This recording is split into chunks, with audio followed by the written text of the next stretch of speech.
Hey guys, welcome to Nerding Out. This is a show where we get Gamespot's nerds together to talk about shows that we like. And today we're talking about Westworld Season 1, Episode 5, Contrapasso. Let's jump into theories. I've got Buddy, Austin, and Gadge here, and I'm Chastity. So welcome. Let's talk about theories, guys.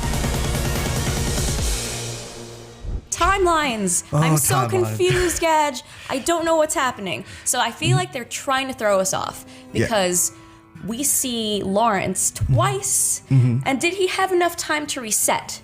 Because I'm not sure if he did, because we see him in MIB's timeline and we see him, Logan and William meet him.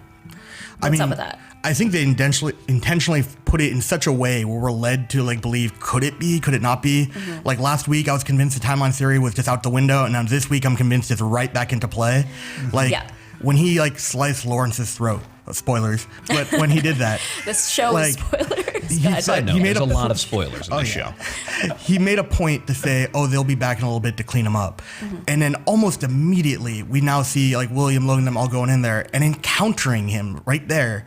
And part of me thinks this is not the same timeline. Right. I think they're in very different times, but they're trying to frame it in such a way where you're just led to keep second guessing yourself. So they're throwing us off because Logan mentions Arnold's death, but he doesn't say how many years have passed. So it could still be two different timelines. I think that's them going, oh no, they're all in the same timeline. But are they? Don't know.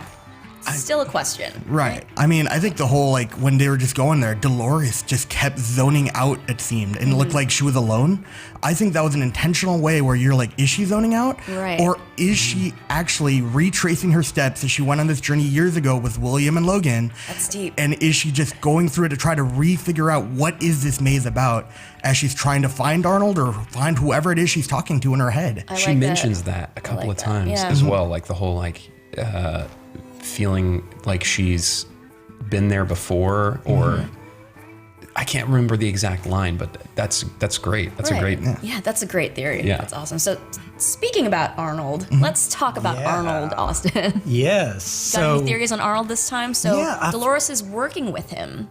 Yeah, I feel like they laid a lot out on Arnold in this episode that I felt like, I know more about him, but now I know less about him, because we know he's alive in some form or fashion, whether that's just some consciousness of him that he's implanted into the hosts. Right. But, it's interesting to me because we talked last week about how we have Ford who's now I'm a god. And I feel like Arnold is constantly a step ahead of him in this game. And, of course, we now know that Dolores is talking to Arnold. She's hearing his voice. Which also kind of touches back on last week as the dissonance theory of saying, are the hosts thinking they're hearing God's voice, or do they know it's Arnold, or how are they processing that? And another point that I thought is cool to make, that if you go to the Westworld website, they have a chat bot on there that you can talk to, and I was asking it, who is Arnold? And it starts kind of, jabbering on, and then it gets cut off and has an error come up. Ooh. And within the error, it says, hell is empty. It gives me butterflies. So what does that mean? That's so good. Such a nerd. Right, I know.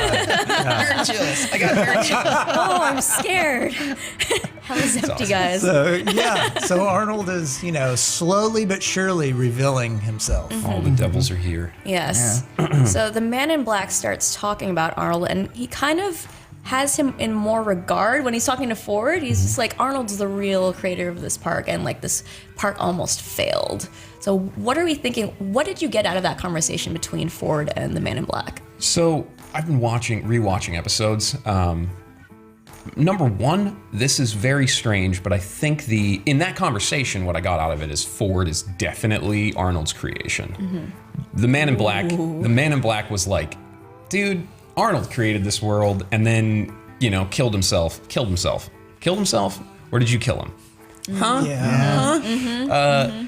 The reason why I think that Arnold is the creator of Ford, of everything, is because of the way that the Man in Black didn't hold him in deference. He held Arnold in deference and was kind of annoyed by him. Maybe not annoyed, but just treated him just like everybody else. Everybody else.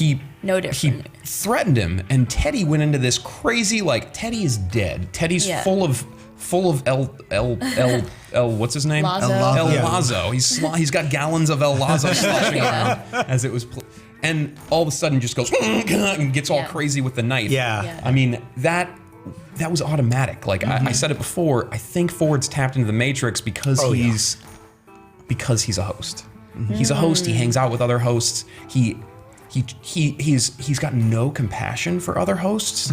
Right. And I don't know. It doesn't add up. I think though. I agree. I'm not 100% sold that he's a host, but I really like the theory that he is. Yeah, I mean, me neither. But I mean, I think the theory is cool. I also think from episode 2, the storyline of Wyatt.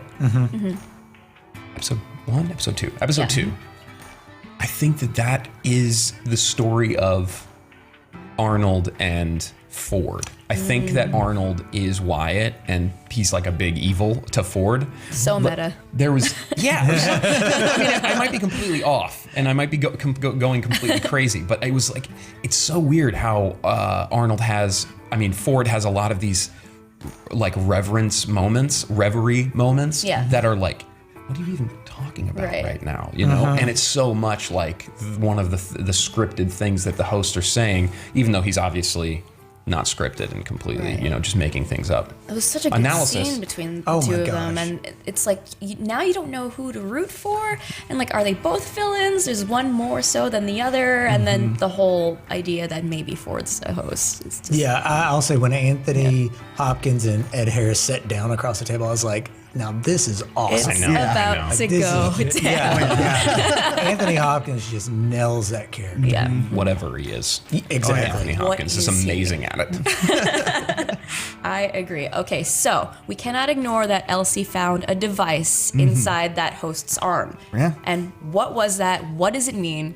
You have an idea. So I'm convinced that they were giving hints in this episode towards what it is. And I think when Logan made a point to tell William about how his company knows about the hemorrhaging money Westworld has and like how are they learning this? Yeah, and how they want to buy it and like how do they know all this? And I think that they have that insider, like who's working with them, I don't know, but someone's planted that device inside his arm. Someone is remotely controlling the hosts outside of the park. Remotely controlling and gathering that data. And I think when Elsie, and I think his name was Stubbs, like came across that host who was going up there, I think he intentionally destroyed his mind to try to like, almost like a self-destruct protocol to get rid of whatever information he could. I agree. So that way they can't even find whatever's going on there. Yep. And her discovering that was only because she had that insider info on Necroperv or whatever he called them. Yep. Yeah, that's very interesting. Yeah, we got to see a lot of these people that were behind the scenes that we hadn't seen before, and they're developing their storylines, and they're very interesting. So now we have Maeve, who I feel like was awake the entire episode, just gathering that information for blackmail, and now she's going to use Felix, and yeah, you see in like the preview for next week that she's going to use him probably to like program Do her. some coding. Yeah, it's like, don't mess with my head. I want to keep everything. Yeah. Uma Thurman coma. Thurman But she definitely waited till he learned how to code that bird. Like she was waiting and biding her just like, time. And so once he figured out how to yes. control the bird, she's like, it's time. It's time. He's yeah. ready. He's ready.